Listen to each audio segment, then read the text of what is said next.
मुठभर धनदाडग्या लोकांना सरपंचापासून ते राज्याच्या नेतृत्वापर्यंत पोचायचं म्हणून हे घुसायचं म्हणतायत। ही सगळ्या समाजाची भावना नाही, मराठा समाजाची सुद्धा, पण ह्यांना पेटवायचंय। बरं पिटवून पिटवून म्हणतो तरी काय, ह्यांनी कुणी सोडलं नाही।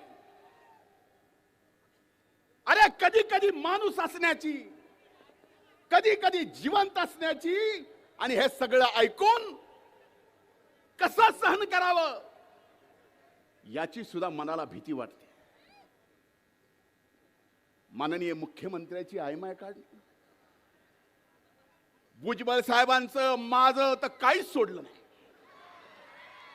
हाके साहेब,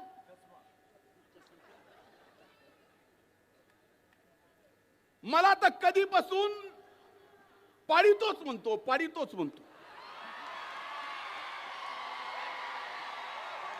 भुजबळ साहेबालाही म्हणतो पाडितोच पाडितोच। अरे 1,42,000 मतांनी आलो, पाडितो पाडितो म्हणतो। हे बोलणार नव्हतं। आज आपलं ओबीसीचं आरक्षण त्याच्या न्यायी हक्कासाठी, आणि आपलं ओबीसीचं आरक्षण कुणी हिसकावून घेऊ नये म्हणून न्यायी हक्कासाठी हा एल्गार मोर्चा। याच्यात आपलं आरक्षण तर आपल्याला हक्काचं कुणाला हिसकावू देऊ द्यायचंच नाही।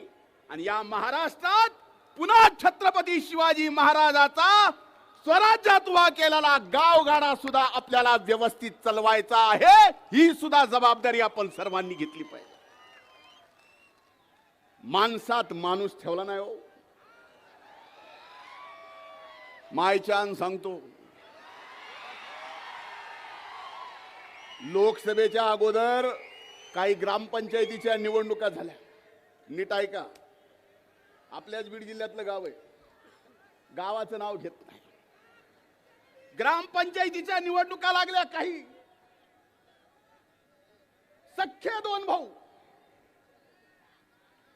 सख्खे दोन भाऊ ह्याने किती येडे केले होते माणसं बघा साहेब। सख्खे दोन भाऊ, दोघांनी पॅनल उभा केला एकमेकाच्या विरोधात। एका भावाचा पॅनल निवडून आला, दुसऱ्याचा पडला। सत्ता पक्षात असलेला पंचायत समितीचा काही निधी पंचायत समितीच्या सदस्याकडून त्यानं एका भावाने निवडून आलेल्या ग्रामपंचायतीच्या विकासासाठी नेला, आणि त्याचा सख्खा भाऊ म्हणतोय तू त्याला कसं आणलंस, तू एका मायबापाचा आहेस का?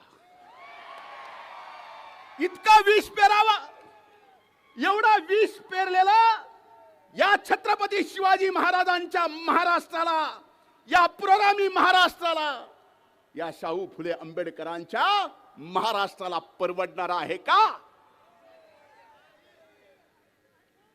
अरे आपलं आरक्षण हक्काचं कोण कसं नेतंय ते बघू।